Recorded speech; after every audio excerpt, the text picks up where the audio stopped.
सिर्फ प्यार ही एक ऐसी स्टेट है जिसका कोई साइड इफेक्ट नहीं है। बाकी इस दुनिया में हर इमोशन का, हर फीलिंग का, हर थॉट का साइड इफेक्ट है।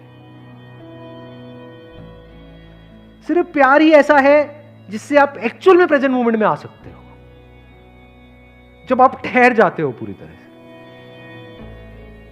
You become still, absolutely still. सिर्फ प्यार ही ऐसा कुछ है जहां पर आप खो जाते हो। जब तक आप जिंदा हो वो प्यार नहीं है।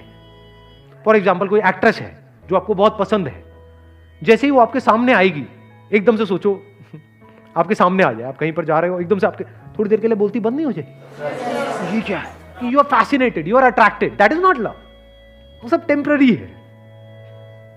जैसे आपने किसी को देखा और मतलब देखते ही अंदर घंटी बजनी शुरू हो गई, अबे यार क्या। फिर अगले दिन उसको बिना मेकअप के देख लिया, फिर दोबारा घंटी बजा, अबे ये क्या है। वो एक सेकंड में बदल जाता है। जिसको आप प्यार कह रहे हो उसी को तो प्यार कहते हो, और किसे कहते हो? यानी आपके अंदर जो इमेजिनेशन पड़ी हुई थी, उस इमेजिनेशन से मिलता जुलता कोई लड़का या लड़की आपके सामने आया और उस इमेजिनेशन से आप थोड़ी देर के लिए जुड़ गए, लेकिन वो इमेजिनेशन बदलती रहती है, सेम नहीं रहती है। फिर उस बंदे की हमने रियलिटी देखी जो उसमें इमेजिनेशन से मैच नहीं हो रही, वहां पे लड़ाई झगड़े शुरू हो गए, अब हम अलग हो गए। इसको हम प्यार मोहब्बत समझते हैं। या फिर उसी इमेजिनेशन को हम रिपीट करने की कोशिश कर रहे हैं, that repetition is boredom, bore हो जाते हैं। तो प्यार क्या है? इसकी शुरुआत होती है खुद से। ये जो लिखा हुआ है डिस्कवर योरसेल्फ, मतलब क्या? आपने खुद के सच को देख लिया है। इसके बिना प्यार नहीं हो सकता। सोलमेट मतलब क्या? ये तेरा सोल, ये मेरा सोल। जब इस सच को आप देख लेते हो ना कि जो मेरा सोल है वो ही तेरा सोल है, सोल में मेरा तेरा नहीं है।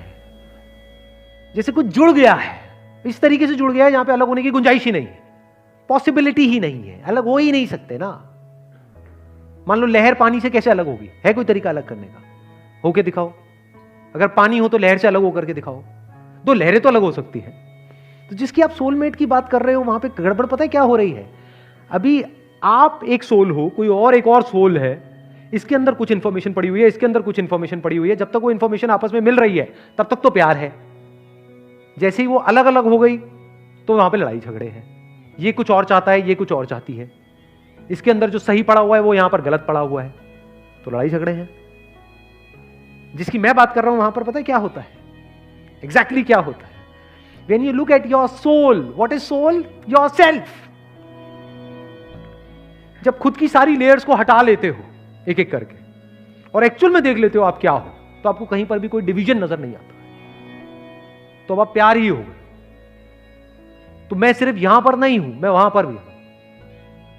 मैं सिर्फ इसमें नहीं हूं, उसमें भी हूं। जब इस तरह से आप जीते हो तो आपको हर तरफ अपनी ही अलग अलग फॉर्म्स नजर आती है। Now, if you're looking at your wife, you're not looking at her as a soulmate. You're looking at her as myself. दोनों में बड़ा फर्क है। आपको खुद से प्यार है या नहीं है? तो आप जब उसको देख रहे हो तो आप उसको नहीं देख रहे हो, आप खुद ही को देख रहे हो। तो you're always in a state of love. Soul अलग अलग नहीं है, जैसे जूतों में अलग अलग सोल होते हैं। सिर्फ एक ही सोल है और वो सोल मैं हूं। तो अगर मैं हर जगह हूं तो अब मुझे किससे प्यार करना पड़ेगा? क्या मैं पार्शियलिटी कर सकता हूं? मेरा ये हाथ आजकल ना ये गर्लफ्रेंड बॉयफ्रेंड ना एक ठो ट्रेंड चल गया, अजब हाल है भाई साहब। एक बात हम आपसे कहना चाहते हैं, मेरे पैसे से अगर आप मोबाइल खरीद लीजिएगा तो अल्टीमेटली इकोनॉमिक्स के हिसाब से उस मोबाइल पर अधिकार किसका होगा? मेरा होगा, क्योंकि पैसा मेरा है। तो आप सोचिए, आप बाप के पैसा से अगर लड़की पटाएंगे तो लड़की किसकी होगी इकोनॉमिक्स के हिसाब से? बाप के लिए। तो लड़कियों को भी कहते हैं कि भाई ऐसा लड़का को मत वैल्यू दो जो बाप की कमाई पे तुमको घुमा रहा है। और लड़कों भी कहते हैं जागो, अगर बहुत शौक है ना गर्लफ्रेंड बनाने का तो अपने पैर पे खड़े हो जाओ। जिस दिन पैर पर खड़े होगे ना, उस दिन समझ में आएगा ये सब चीज़ें फालतू चीज़ें होती हैं। कई लड़के बेचारे का दिल टूट जाता है, उनका शरीर एम्बुलेंस की तरह हो गया है, घायल दिल लेके घूम रहे हैं। अरे फालतू ये सब चीज़ें। जीवन में किसी के लिए आंसू मत बहाइएगा, वो आपके आंसुओं के काबिल नहीं होगा, और जो आपके आंसुओं के काबिल होगा वो कभी आपको रोने नहीं देगा। दिल टूट गया, गोली मारो यार, प्यार 24 कैरेट का था आपका, उसी की औकात नहीं थी जो खरीद सके। और हस्बैंड वाइफ में भाई साहब, हमारे जितने दोस्तों की शादी हुई है ना, वो सब परेशान रहते हैं हस्बैंड वाइफ में। इन दोनों में केवल एक खराबी है, दोनों अपने आप को सुप्रीम कोर्ट समझता है। समझिए भाई साहब, आप मिलजुल के रहिए। अभी क्या है कि आप जितने भी स्टूडेंट हैं, आप सबका जॉब लगेगा, अपने से सब शादी ब्याह सबकी होगी भाई, आपका परिवार खुश रहे। लेकिन आप देखिए, शादीशुदा इंसान हमेशा परेशान रहता है, ये दोनों हमेशा झगड़ते रहते हैं। समस्या क्या है? वाइफ चाहती है हस्बैंड को समझाएं अपनी बात, और हस्बैंड चाहता है कि हम अपनी बात वाइफ को समझाएं। भाई आप दोनों से कहना चाहते हैं, आप कोशिश करिए ये क्या कहना चाहते हैं, इनकी बातों को आप समझिए, और आपसे कहते हैं आप अपनी बात मत थोपिए, इसकी बातों को समझिए। होता क्या है, लड़कियों को लगता है कि इनका हस्बैंड बाहर करता क्या है, ऐसे पैसा बरसता है पेड़ पे से हिला के लेके चला। ऐसा नहीं है भाई, बाहर निकलिए फिर समझ में आता है ये कि बाहर जो आपके पिताजी या फिर आपके हस्बैंड या जो भी कमा के लाता है उसको कितना मेहनत होता है। और आदमी लोग को क्या लगता है, घर में तो कोई काम ही नहीं है, उठो नाश्ता बनाओ। अरे भाई साहब, झाड़ू लगाने से सही नाश्ता बन तो जरूर जाता है, फिर उससे पहले कितनी तैयारियां करनी रहती है, कहाँ कौन सा सामान है, एक दिन बना के देखिएगा फिर समझ में आ जाएगा। फिर सब लोग खा लिए, फिर उसको साफ करो। सबका अपने अपने चीज जगह काम होता है।